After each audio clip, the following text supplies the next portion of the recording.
Well, hello, my friends. Welcome back here to the show that Beth and I are doing every Wednesday. So, hi, Beth. Good to see you. Good to see you as always. Awesome. Well, today, my friends, we're going to talk about 5 signs your website is not working for you, right? 5 things maybe that indicate that your website is not really your best ally. It's not really working on your behalf, which at the end of the day, that's what your website should do. So it's going to be an interesting topic on that. So before we talk about that, Beth, how you doing? How you been? I'm doing great. I am just enjoying this time to really think about what it is I want to do with my creativity, and talking with you always inspires me. So happy to be here today. Likewise. And for those friends who maybe you haven't seen our show before, we do this every Wednesday. So we invite you to check it out, 10 a.m. every Wednesday, Central Time. And Beth is right now in Texas. I am in Illinois. So, we connect through the technology every week to bring a topic for discussion and conversation. So let's get right into it. 5 signs your website is not working for you. So the first one is the one I would say you don't have, or you don't get any contacts from it. Like nobody's contacting you from your contact page on your website, right? So that might be a sign. If you haven't heard from anybody that has visited your site or has said, hey, a cool website or anything like that, that means probably you need to give that website some love. What do you think of that one, Beth? Definitely. And a lot of times they may be coming to your website. They're just not being directed to contact you as a call to action. And so sometimes it's just as easy as, inviting them to reach out to you or email you or follow you on social media, whatever it is that you want the people visiting your site to do. It's important to lead them through that process. And it might feel like, okay, that's a no-brainer, but you will be surprised. It just happened to me. The last show I curated, I think before the pandemic, something like that, or two shows before, something I can't remember, but it was recently, where I was looking for an artist for a show. I go to this artist's website because I couldn't find the email. So I go to the artist's website and there was no contact page. I mean, there was no contact page. I had to really message the artist through social media and say, you know what, you don't have a way for anyone to contact you to your website. So that's something you might want to think about. Or sometimes you do, and then it doesn't get to you. So making sure it's set up properly too is a huge help. Yeah, it goes to an email that you haven't checked in 3 years. Right. So that's one sign. Another sign that maybe your website is not working for you is you still have information there that was from last year. That's your most recent post, right? Maybe, in a lot of artists' websites, you'll find either a blog or a news page, and, the last thing you saw is from last year. Or maybe you look at an artist CV, right? Or resume of exhibitions, and the last show is from, again, 3 years ago. So you're like wondering, so what's this artist been doing all this time, right? So that's another sign, right? It's out of date.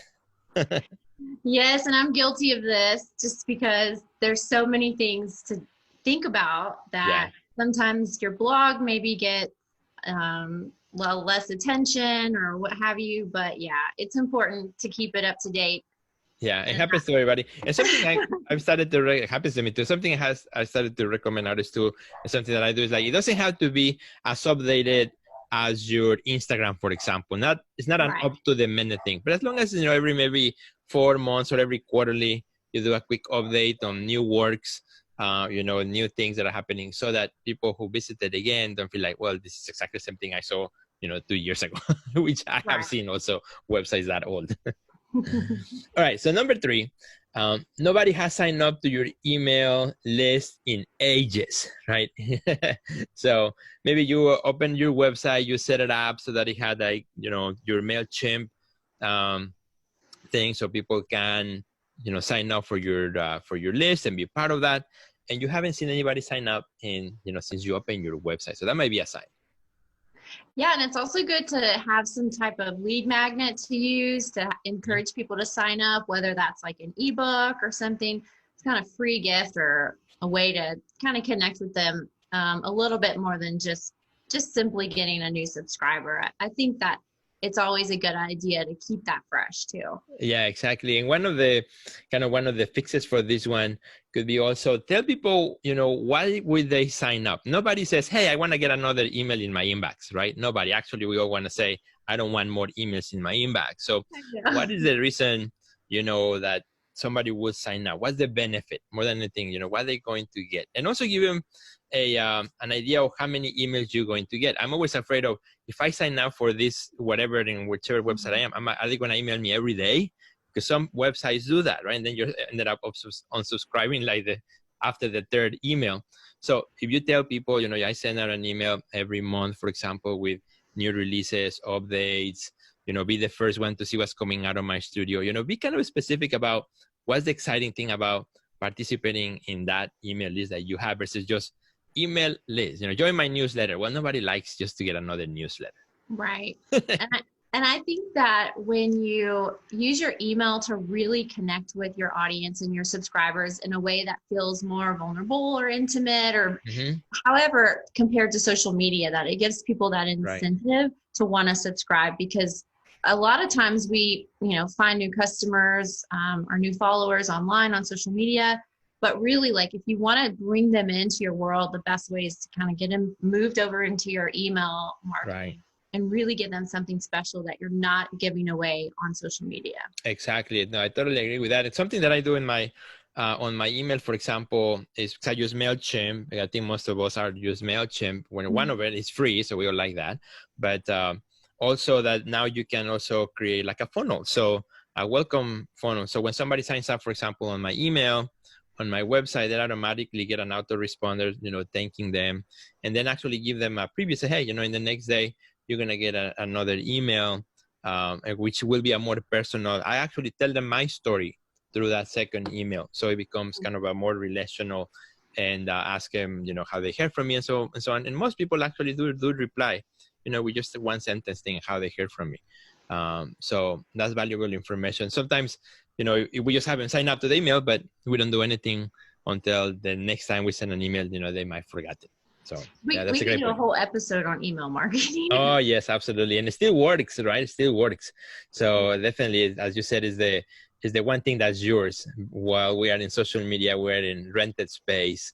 The emails are that people give you, not that the ones you just add without asking. The ones that people give you, are the most valuable ones that you could ever have. So that's great.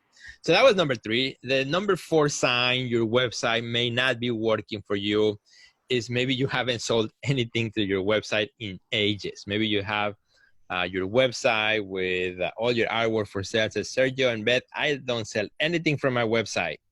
Well, that's a sign that maybe your website needs some love, needs some traffic, needs some reason to send people, to your website.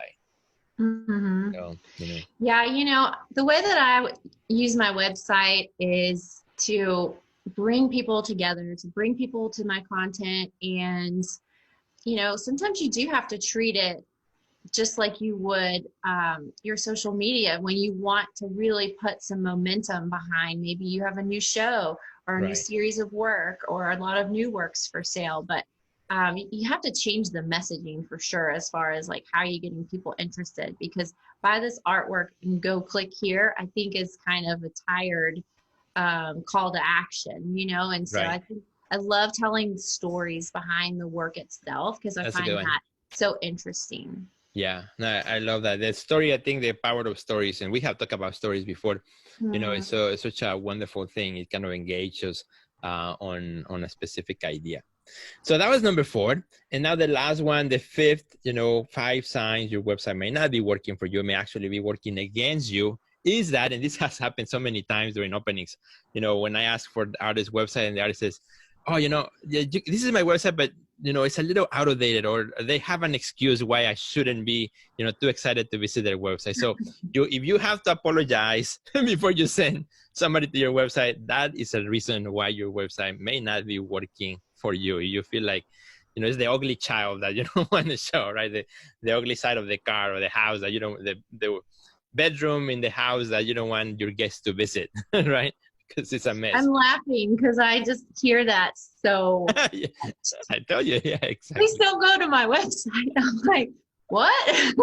Yeah, exactly. So if you have to apologize, that means it's time to give your website a little bit of love. So those are kind of like the 5 signs that I kind of came up with. They're kind of fun, but this is a reality. It's just because we're on social media doesn't mean that their website is obsolete. It's actually could be working for you, could be working on your behalf. If you continue just giving it love, as you need to, so that when people visit, they have a reason to stay and look around.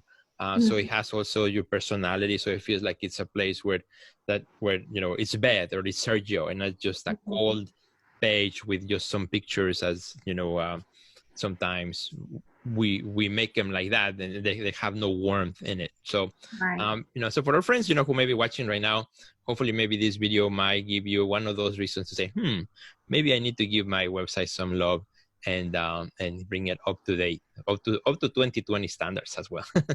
Yeah, and I just want to encourage you guys watching to know that you don't have to have a full-blown big website like right out the gate. Like, right. Get really clear about what you want it to do and how you want it to work for you, and then build towards that. Say you want to add a blog later on, like don't put so much pressure on yourself to make it live just because it's missing this page or that page. Like just really get in there and just start making it work for you by understanding too how you want it to work. And if you want to use it to sell work, that's one way. If you want it to just show your work, that's another sort of intention that you set. And sometimes it can get overwhelming because you think you need to have all the bells and whistles, when really you just need to focus and curate it in a way that simplifies what it is that you want people to actually do there. Because if we go to a website and there's this and that and this and that, and wow, it can get overwhelming really quick. And so just make sure you're not putting everything on there, and you're just putting on there what you need in order to get your audience to connect with you in the way that you want. Exactly. And I always say that website is never finished. It's always changed. So when you think you're done, then something new comes up. So the way you ended, I think, is a perfect way to end our episode. Beth, don't feel that pressure. Make it work for you. Be gracious to yourself and also to your website and to the visitors that get there, and give it some love. And maybe in the next few days if you need to. But thank you so much for joining us. Beth, where can our friends find you and connect with you? You guys can find me on Facebook and Instagram at Beth English. I would love to see you. I get lots of new followers after all the videos that we put out, and I really enjoy connecting with you all and commenting with you online. It's just wonderful to know that you're watching and you're enjoying the videos. So what about you, Sergio? Super. And your friends can find me on Instagram, Sergio Gomez Art, on YouTube, Sergio Gomez Video. My website, if you want to check it out now since we talk about websites, SergioGomezOnline.com. Hope you like it. Send us your comments, your questions, and next week is going to be a great episode as well. Beth, can you give us maybe a quick snapshot of what's coming? Well, I've just been really thinking about passion a lot and how we can nurture the fire within us to create, and so I have some tips about that. So it's going to be awesome. Yeah. Yep. Don't miss it next Wednesday. Have a great day, everybody. Goodbye. Bye, Beth.